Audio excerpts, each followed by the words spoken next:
मूं हिन खे सुञातो ई कोन। उन में मुंहिंजो ॾोह न हो। वाक़ई हू काफ़ी बदिलजी वियो हो। मिलियो बि सालनि खां पोइ।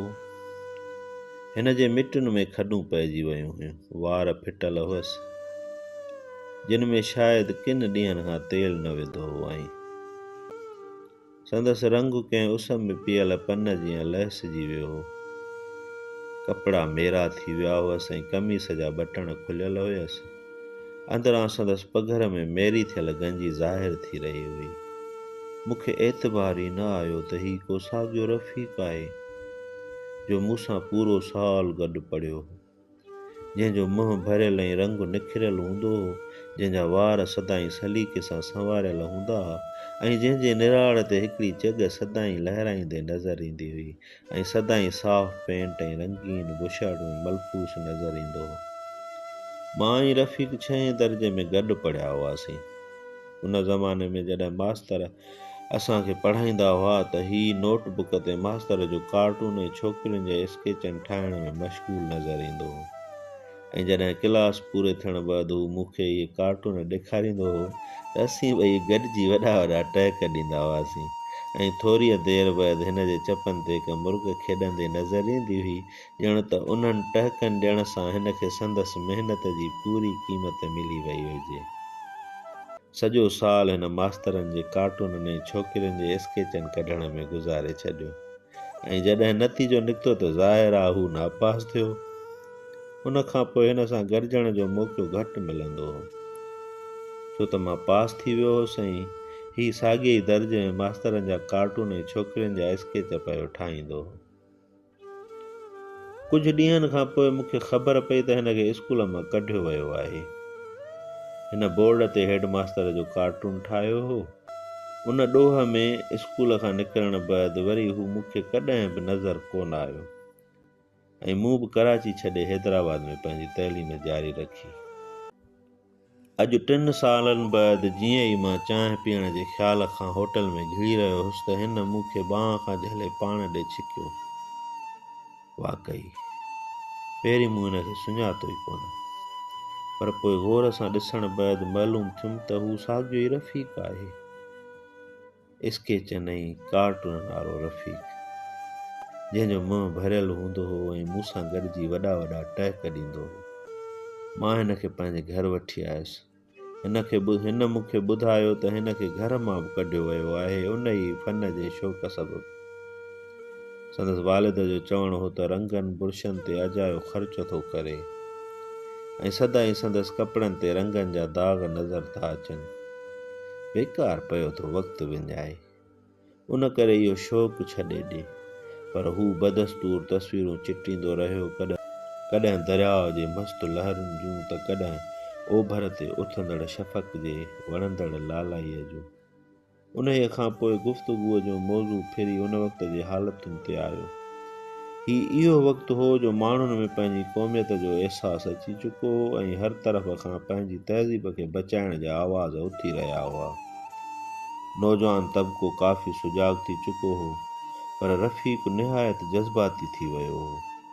हिन चयो, हाणे ॿियो सभु कुझु छॾे मूं पंहिंजे वतन खे तस्वीरुनि में चिटणु शुरू कयो आहे।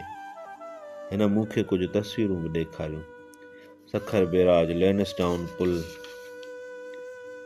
सिंधी नीगरियुनि जो खूह ते झुरमट, सिंधी ॿकरवार पंहिंजे ॿकिरियुनि सां, कोटड़ी बैराज जी कंधीअ सां खाना बदोशनि जा लॾा। उन्हनि सभिनी नज़ारनि खे हिन रंगनि जे क़ैद में आणे छॾियो। हिन शाह जे बेतनि खे तस्वीरुनि में पेश करणु शुरू कयो। नूरी, ससुई ऐं मारुई, इहे सभु हिन चिटियूं। उन्हनि में मूंखे मारुईअ जी तस्वीर ॾाढी वणी। हिन में ॾेखारियो वियो हो त हिकु आलीशान महल में मारुई पट ते लेटियल आहे। हिन जा वार परेशान आहिनि ऐं संदसि सादा ऐं मेरा कपिड़ा लीरूं थी विया आहिनि ऐं हूअ उन्हनि फाटल कपिड़नि मां ज़ाहिर थींदड़ ओघड़ खे लोईअ सां लिकाइण जी कोशिशि करे रही आहे। हिन तस्वीर जी क़ीमत घणी थींदी? मूं हरू भरू खांसि पुछियो। हिन तस्वीर जी क़ीमत? हिन जे चपनि ते तंज़िया मुर्क ड्रोड़ी वई। माण्हुनि वटि पैसो किथे आहे अहिड़ियुनि तस्वीरुनि ते ख़र्च करण लाइ? फिल्मुनि जे अदाकारनि जूं अधु उघाड़ियूं तस्वीरूं खपनि। ईअं चवण सां हिन जी दिलि भरिजी आई ऐं चयाईं, भाउ, असांजो अवाम बुखियो आहे, हिन खे जिन्स जी बुख, रूह जी बुख आहे।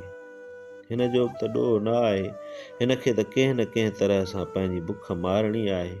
ऐं आर्टिस्ट, इहे बि बुखिया आहिनि, पेट जा बुखिया। ॼण हीउ बि हिकिड़ो बुख जो सौदो आहे। आर्टिस्ट अवाम जी बुख मिटाइनि था ऐं अवाम वरी आर्टिस्टनि जी। 2-3 ॾींहं मूं वटि रहण बैदि हू रोज़गार जी तलाश में निकिरी वियो ऐं संदसि ख़त मूं ॾे ईंदा रहिया, कॾहिं लाड़काणे मां त कॾहिं सखर मां त कॾहिं किथां त कॾहिं किथां। पहिरियां ई तकड़ा तकड़ा ख़त लिखंदो हो, पर पोइ आहिस्ते आहिस्ते करे ख़त लिखणु बंदि करे छॾियईं। संदसि ख़तनि में सदाईं संदसि फ़न जे क़दुरु न करण जो ज़िक्र हूंदो हो। 1 साल बैदि ओचितो हिन जो ख़त आयो, जंहिंमें हिन पंहिंजे अचण मुतअलिक़ लिखियो हो। जंहिं ॾींहुं हू अचण वारो हो तंहिं ॾींहुं मां स्टेशन ते वियुसि। गाॾी अचण ते मूं 3rd ऐं इंटर जा गाॾा ॻोल्हणु शुरू कया। ख़िलाफ़े तवक़्क़ु हू 2nd क्लास गाॾे मां सूटकेस खणी हेठि लथो। मूं ॾिठो त हू साॻियो रफ़ीक हो, स्कूल वारो रफ़ीक, जंहिंजा ॻल भरियल हुआ ऐं वार सलीक़े सां संवारियल हुआ ऐं हिकिड़ी चॻ संदसि पेशानीअ ते लड़की रही हुई ऐं हिन खे हिकु क़ीमती सूट पहिरियल हुयो। हिन गाॾीअ मां लहण शर्त सूटकेस कुलीअ जे हवाले कयो ऐं मूंसां चंबिड़ी वियो। घर वठी अचण बैदि मूं हिन खे चयो, तुंहिंजी हालत हाणे सुधरी वई आहे ऐं शायदि हाणे दुनिया तुंहिंजे फ़न जो क़दुरु करणु लॻी आहे। हा, हिन हिकु फिकीअ मुर्क सां चयो, छो त मूं पिणु दुनिया जे जज़्बात जो क़दुरु करणु शुरू कयो आहे। ईअं चई हिन सूटकेस खोलियो ऐं हिकु तस्वीर कढी थधो साहु भरियो, उन ते हसरत वारी नज़र विधाई ऐं पोइ वधाए मूंखे ॾिसण लाइ ॾिनई। मूं हिन खां तस्वीर वठी ॾिठी। उहा साॻी मारूअ वारी तस्वीर हुई, उहा साॻी जेका हिन अॻे साल मूंखे ॾेखारी हुई। फ़र्क़ु फ़क़ति इहो हो त हिन जे लीड़ूं लीड़ूं थियल कपिड़नि मां बदन जी ओघड़ ज़ाहिर थी रही हुई ऐं हिन जी लोई लही वई हुई।